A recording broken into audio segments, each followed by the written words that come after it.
शुरुआत इस वक्त की बेहद अहम खबर के साथ। पाकिस्तान की तरफ से दहशतगर्दी की पुष्पनाही की हकीकत फिर आश्कार हुई।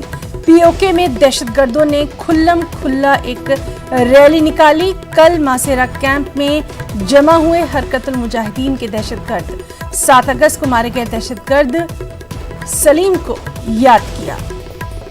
इस मौके पर अबू उस्मान ने हिंदुस्तान के खिलाफ जिहाद करने पर जोर दिया। हिजबुल मुजाहिदीन का दहशतगर्द है अबू उस्मान। पाकिस्तान की जानिब से दहशतगर्दी की पुष्पनाही की हकीकत फिर आश्कार हुई है, फिर सामने आई है। पीओके में दहशतगर्दों ने खुल्लम खुल्ला एक रैली निकाली। कल मासेरा कैंप में जमा हुए हरकत। और चलिए सीधे रुख करेंगे हमारे साथी शैलेंद्र वांगू का। शैलेंद्र, बेहद अहम खबर, आपसे तफसीलात चाहेंगे।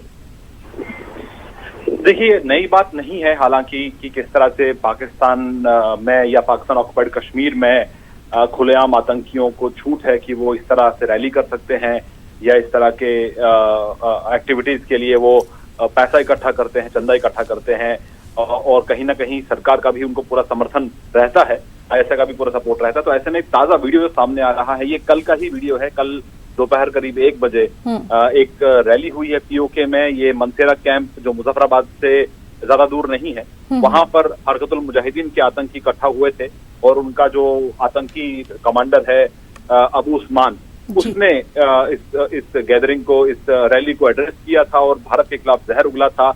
और हरकतुल मुजाहिदीन का ये जो वीडियो सामने आया है, जाहिर तौर से इससे ये साफ हो जाता है कि पाकिस्तान में आतंकियों को खुली छूट है कि वो इस तरह की रैलीज कर सकते हैं, लोगों को हिंदुस्तान के खिलाफ भड़का सकते हैं। और आपको बता दें कि 7 अगस्त को इन्फिल्ट्रेशन बिड के दौरान मारे गए आतंकी मोहम्मद सलीम को याद किया गया और कहा गया कि उनकी मौत का बदला लिया जाना चाहिए। इसके लिए उन्होंने लोकल्स को उकसाया और भड़काया और कहा कि भारत के खिलाफ जिहाद की शुरुआत की जानी चाहिए। तो कुल मिला के ये कहा जा सकता है कि जाहिर तौर पर पाकिस्तान में आज भी खुलेआम जो आतंकी हैं वो इस तरह की रैलीज कर सकते हैं, भारत के खिलाफ जहर उगल सकते हैं, उनके खिलाफ कोई कार्रवाई नहीं होती। हालांकि पाकिस्तान लगातार ये कहता रहा है, इमरान खान ये लगातार कहते आ रहे हैं कि हम आतंकवाद को बर्दाश्त नहीं करेंगे।